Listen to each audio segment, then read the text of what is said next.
এই বাড়িতে কেউ কি আছেন? জি বলুন।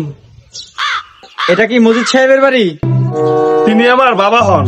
সোহান কে রে? আপনারা আসেন। বাবা, থানা থেকে লোক আসছে। দে দে ওনাদের বসতে দে। তা আপনার অভিযোগের ভিত্তিতে যেটা জানতে পারলাম সেটা হচ্ছে গত রাতে আপনার বাড়িতে চুরি হয়েছে। আপনার টাকা পয়সা, সোনা গয়না যা ছিল সবকিছু নিয়ে গেছে।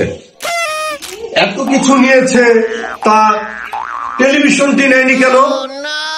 আরে গত রাত জেগে তো আমি এই টেলিভিশনটাই দেখছিলাম। শোনেন মুরব্বী, এই বয়সে এভাবে যদি টিভি দেখেন, একদিন দেখবেন কি আপনার ঘর বাড়ি কিছুই নাই।